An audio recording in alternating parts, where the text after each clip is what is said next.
चंदा मामा दूर के हुआ पकावे गुड़ के अपने खाए थाली में मुन्ना के देवे प्याली में प्याली गाइल टूट बबुआ गाइल रुस नया प्याली लाएंगे सोना को मनाएंगे। बाबू तू बहुत बदनसीब बाड़े हम बने जे तू अपन पापा से ना मिल पहिले खाली तू हमरे पास बाड़े ये दुनिया तरह के हम ना देखा पैनी हमर दान लेकिन का करी हमर अपने दिन के दुआए रहे हम मर गई नहीं तारा के लेके बाबू हमरे के माफ कर दिया। काहे रो ऐसे करी ना जी बताई तो तनी मैंने बाबूजी रो के बोल देनी तो कौन खराब कर देनी। अरे यार एक दिन के रहला तो एक दिन रोज हमारे खासा डांटत है। अच्छा तो रवा के ना डटिन तो केकरा के डटियो ना रवा पे हक तू कौन है मुसमात नियन ड्रेस पहनले बड़ू हो मरद भी जियता ऐसे काहे बोलत तनी जी उ घर में माटी लेवरत रही मुंह से एथी क देले बड़ा सन बिले के वजह से हम चूड़िया खोल देनी हां। देखा तू का गलती का सही हमरा के मत समझा बुझाइल हमरा खुद बुझाला हमार मेहरारू नियन रह। अच्छा मेहरारू नियन रह तो हम त बानी त संभार लेतनी मर जाइम नु तब कह। अरे कैसन बात कहलू हो तो तू मर जीबू तो हमार कही हमरा बारे में कबो सोचलू। अच्छा हम सोची ना तो बाबूजी तरह तो मरे के बात ना कहनी जाय दिन अगर तू मर जीबू नु तो सच में कहतनी हमहू मर जी। ऐसे ना बोले के पागल है तारा जानत हम कितना प्यार करी ना।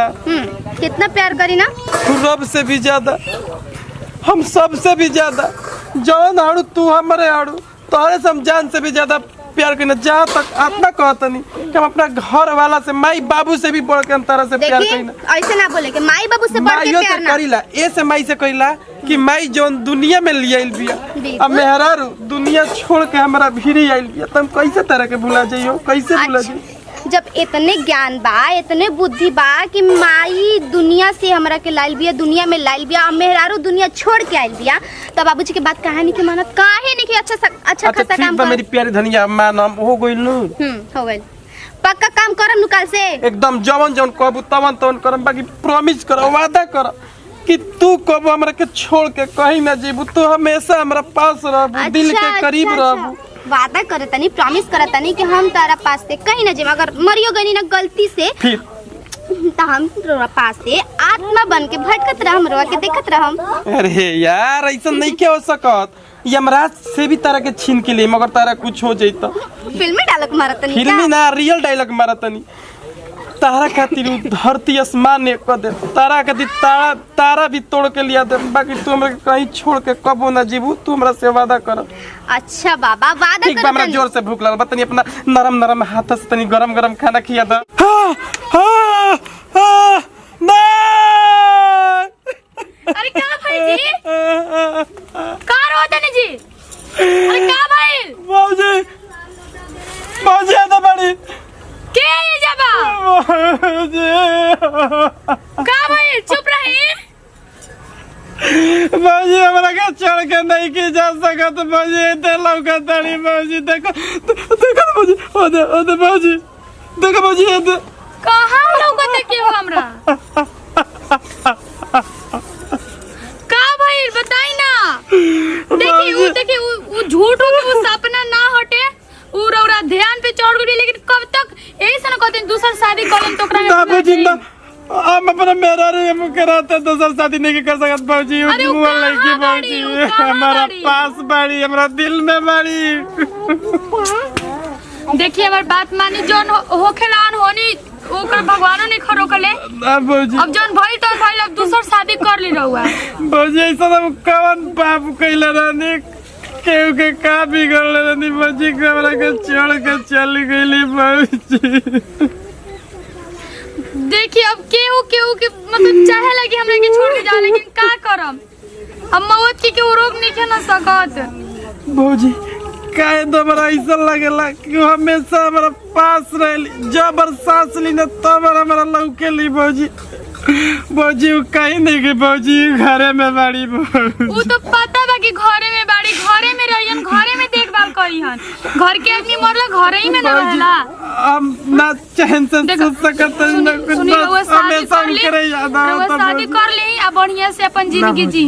ई त नहीं के हो सकत भौजी।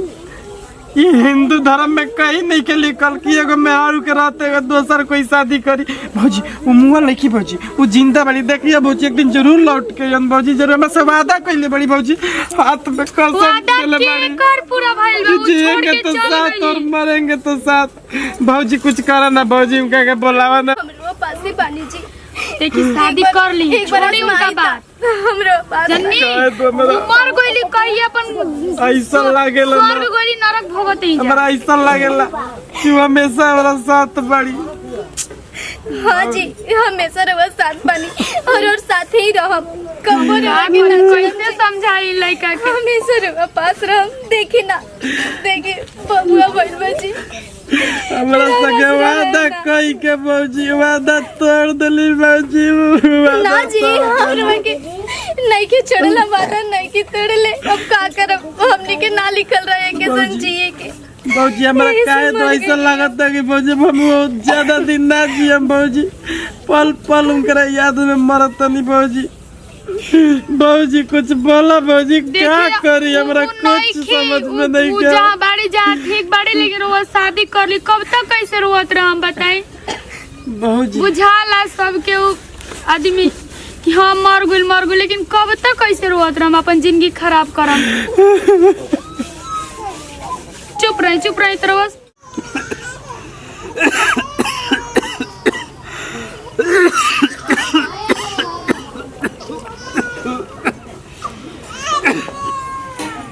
हे भगवान। बबुआ ए बबुआ, अरे सुनो तारा हो बबुआ। ये जान कौना लोक में ही चलता दिन रात, गांजा त दारू।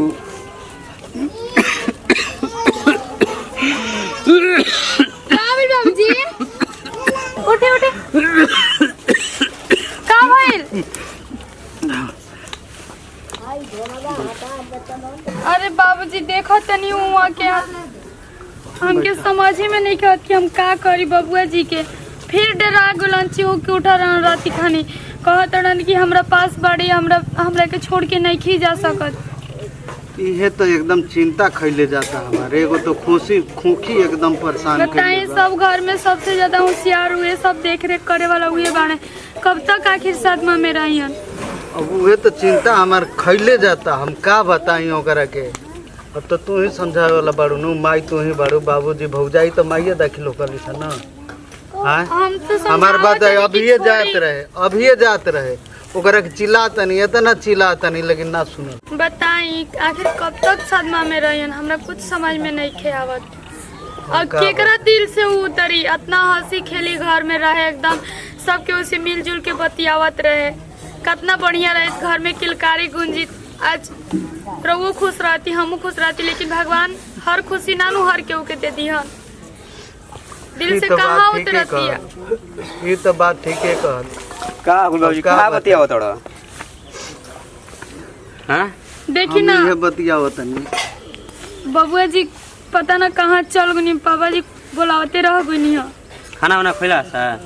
खाना उना कहाँ खाते नहीं, कल राती से जागल बनी कि हमरा पास बाड़ी वो पास बाड़ी वो, खाली ये रटनिया माइल बैठे कि भौजी हम बाबूजी कहीं दिखाओ ना केनियो। अरे तो तैयार तो होके तनी तू लोग तनी ओकरा के मतलब कि समझावा जा बुझावा जा। का हमारा तो बोलते नहीं, तुम का समझे? हम तो कहत नहीं बोले हमनी के बोले के पड़ी ओकरा ले। वो तो एकदम कभी गांजा पियता तो कभी दारू पियता।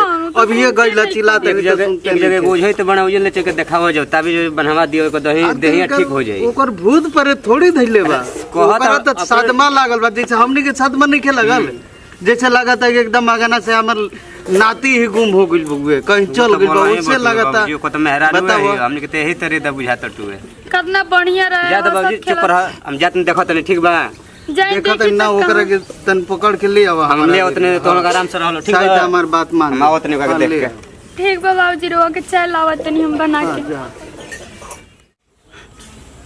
मनवा से मनवाई करता सवाल हो, दिलवा से जात नहीं खे तो हर ख्याल हो, दिलवा से जात नहीं।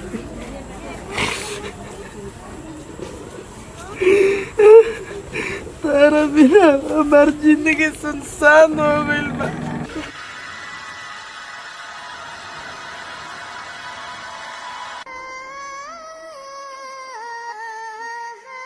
तू नहीं है मुझे याद तेरी तड़पाती है, याद याद याद बस याद रह जाती है, याद याद याद बस याद रह जाती है।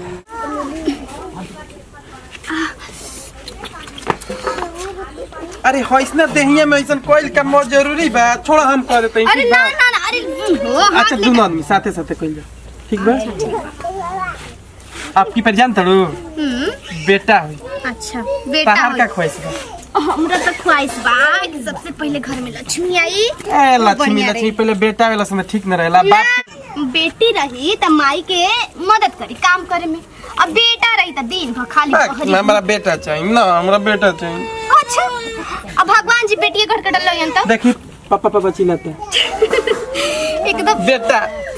अरे भाई हाँ बाबू हमार कहाँ बाबा?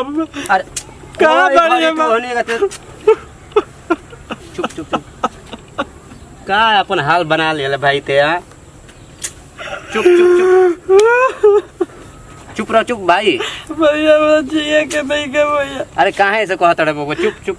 जब से हमारा के छोड़ के गइल जिंदगी हमार सुनसान हो रो गइल मत बा। भाई रो मत, ते रोता है तो हमनियो के तो बुझ जो के तो कष्ट हो तो हमनियो के रोता है जब बुझ जो बबुआ ते तो ठीक हो जेबे तो हमनियो के ठीक बन जा। बाबू देखो तो बूढ़ बने तोरे तो चलते वो तो चुप चुप चल चल घर चलता बाबू उठ चल चली मत चलो जानता नहीं दिक्कत हो गई टूटे बाबूजी जे बड़ो तूने के क्या करत रे?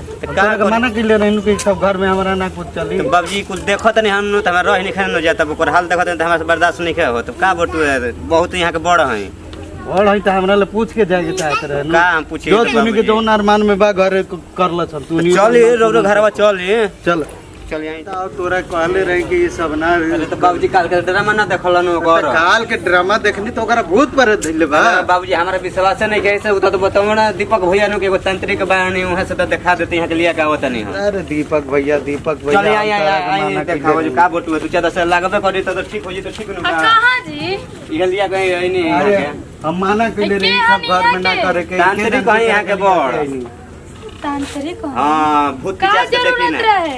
घरवा बनवा देता नहीं कि ओकर शरीरवा ठीक हो जाई घूमता को अपने कहता लोग कि खाद पियत है ना काम धंधा करत टुए उठी बाबूजी उठी तन देखी महारानी जी देखी तो तनिका घर में होता हमनी के एकदम ही लड़का खाना उना नहीं खन खाते। खाना उना कैसे खाई? एकदम दौड़ रहल बा घर में। का दौड़ रहल बा? भूत आत्मा एकदम देख लेन छौले बा चारू ओरे। छोले बा? अभी एगो के खा गुल ना। हाँ अभी और खाई। तो का करे के पड़ी माते देखी ना ए बाबूजी उठी देखी के आइल बा तनी झाड़ी है माते झाड़ी। चुप रह बाबूजी चुप रह तू नु कहता रह ई का है बाबूजी? तनी देखी इनका के इनका दही पका बाटे एकरा दही बेकर मेहरानु बिया। सब तनी देखी महारानी जी एकरा पीछे आगे पीछे ममड़ाती है। तू कहाँ जा रहे रे?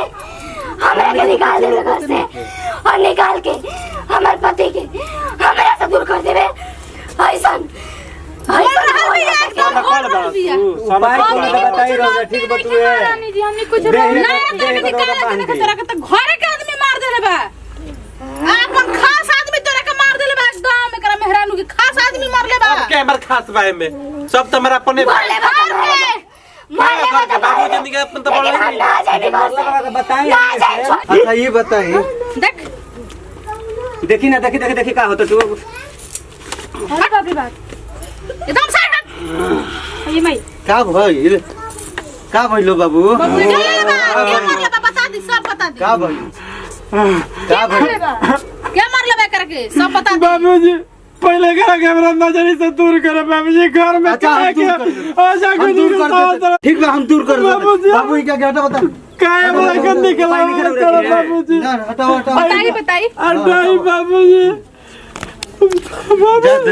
ज्यादा बाबूजी का होइल हमरा के घर में रहे थी बाबूजी गोड़ लगत नहीं हमरा पता ही बाबूजी हमरा के घर में रहे तू एक काम कर तू घर में रह सब कुछ मत करो आराम से रहो हम कोई के परेशान न कइला हम कोई बस अपन लड़का के लैला हम अपना पति के देख देख अच्छा एक बात सुना एक बात हमार सुना एकर माने बता दो तब हम कर ले बताओ अपन पति के ऐसा देखल चाहते रू तू हाँ इनका के एक बार शादी कर ले दो आराम से रहत गुजारा कर हमरा शादी से काम रोक कौन नहीं करता हम चाहते नहीं कि खुश रह अपन घर बसल ई खुद हम निकरा के हाल में देख के तो खुद हम तड़पत नहीं मरत नहीं बाबूजी तू इनका के सपना में आके समझावा आके काहे हंसत अच्छा काय कर हम आवे के कोशिश कइला बाकी जितना पार हम उतने लगाइला हम कुछ नहीं कर सकत हम आत्मा नहीं बस सपना में देखाइबे कहीं ना हम के कुछ ना चाहते नहीं कि हमेशा खुश रह दीदी जी तू सब देखो चाहता हूं ना दीदी जी तिनकरा दे बाकी एक घर से हमरा के मत निकाली जा दीदी जी